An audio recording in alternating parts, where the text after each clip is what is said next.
News 18 India. संदेश खाली के बेड़मजूर में बवाल काफी बढ़ गया है। कल टीएमसी नेता अजीत माइती की लोगों ने पिटाई कर दी, वहां पर आगजनी भी की गई है। इस घटना के बाद पुलिस एक्शन में आ चुकी है और टीएमसी नेता के घर पर हमला करने वाले और उन्हें पीटने के आरोप में कई लोगों को हिरासत में लेने की खबर है। जिन परिवार के लोगों को पुलिस ने गिरफ्तार किया है, उनके घर की महिलाएं सड़कों पर रोती हुई भी दिखाई दी है। अलग अलग 3 तस्वीरें इस वक्त आपके टीवी स्क्रीन पर आप देख लीजिए। टीएमसी नेता की पिटाई, लोगों का यहां पर कैसे गुस्सा भड़का, उसके बाद इस विरोध में आगजनी की जाती है। हिरासत में कई आरोपी लिए गए।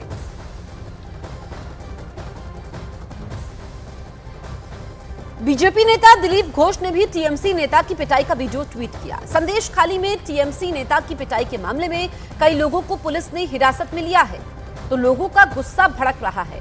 शाहजहां शेख के भाई का फार्म हाउस फूंक दिया। पिछले 2 दिनों की अगर हम बात करें तो आगजनी की 2 बड़ी घटनाएं सामने होती है और ऐसे में शाहजहां शेख कहां पर हैं, ये सवाल बार बार पूछा जा रहा है। ममता बनर्जी जो शाहजहां शेख को संरक्षण दे रही है, कलकत्ता हाईकोर्ट ने भी कहा कि शाहजहां शेख को आत्मसमर्पण करना चाहिए। और ये तस्वीरें आप देखिए कि लोगों में उबाल है, लोगों का गुस्सा चरम पर है। महिलाएं सामने आती हैं और अपनी आपबीती बताती हैं।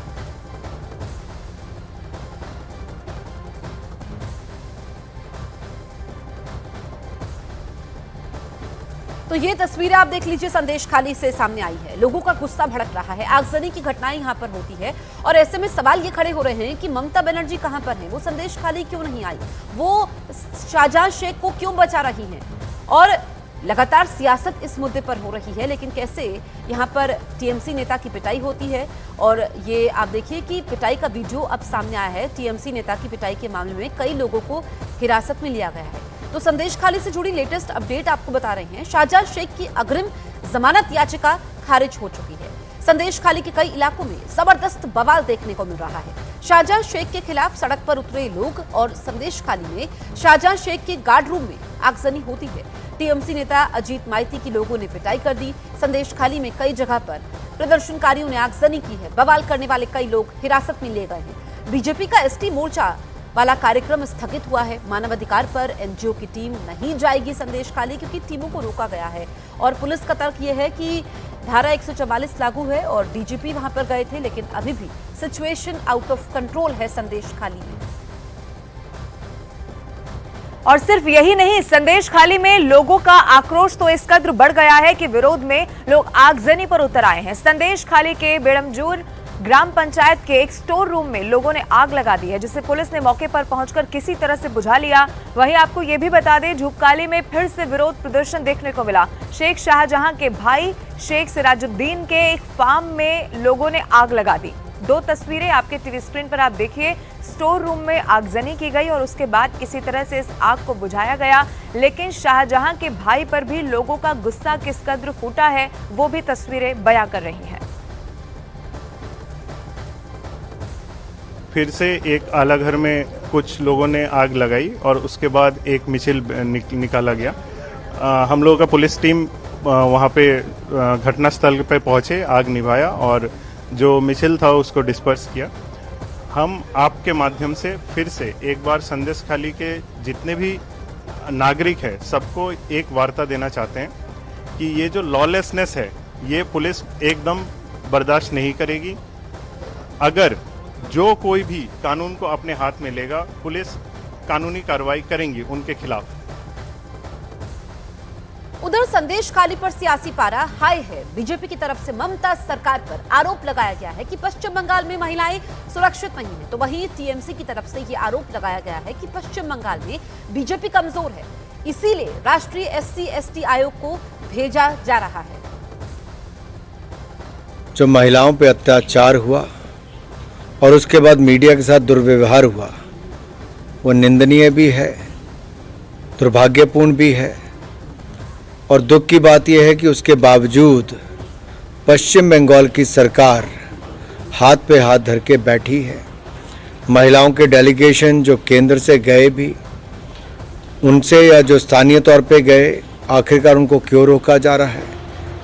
मैं सिर्फ इतना पूछना चाहता हूँ कि मीडिया के खिलाफ इस तरह का दुर्व्यवहार क्यों, और महिला जब एक अपने महिला मुख्यमंत्री के रहते सुरक्षित महसूस नहीं करती तो वहाँ के कानून व्यवस्था पर बड़े सवाल खड़े होते हैं। तो किधर था वो? यूपी में, एमपी में, गुजरात में, मणिपुर, वहाँ पर ये कमीशन कहाँ थे? अभी बंगाल में वो ऑर्गेनाइजेशन बीजेपी वीक है, इसीलिए इस तरह जो कमीशंस है उसको यहाँ पर भेज रहे हैं। और इसी पश्चिम बंगाल में ईडी पर हमले को 50 दिन से ज्यादा का वक्त हो चुका है, लेकिन अभी तक भी इस घटना के आरोपी शेख शाहजहां की गिरफ्तारी नहीं हो पाई है। वहीं 7 फरवरी से संदेशखाली में महिलाओं का आंदोलन शुरू हुआ, लेकिन अब तक शेख शाहजहां का कोई पता पुलिस नहीं लगा पाई है। आरोप यह भी है कि शेख शाहजहां ने अपने गुर्गों के दम पर संदेशखाली में अपने साम्राज्य को कायम कर रखा था।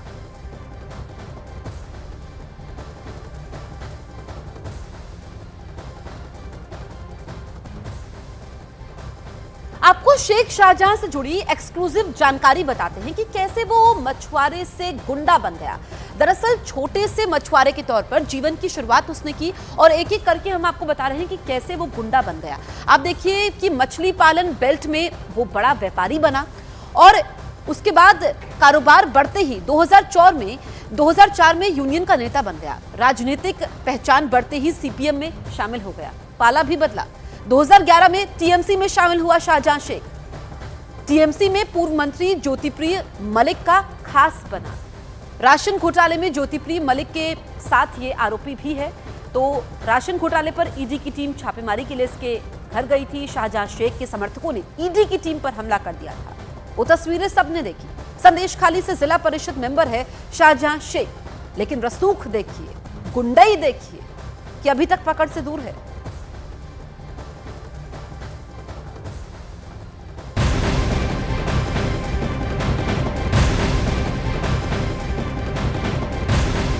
और एक ब्रेकिंग न्यूज आपको बता दें, ऑल इंडिया सूफी काउंसिल की काशी मथुरा विवाद को बातचीत से सुलझाने की कोशिश को एक बड़ा झटका लग गया है।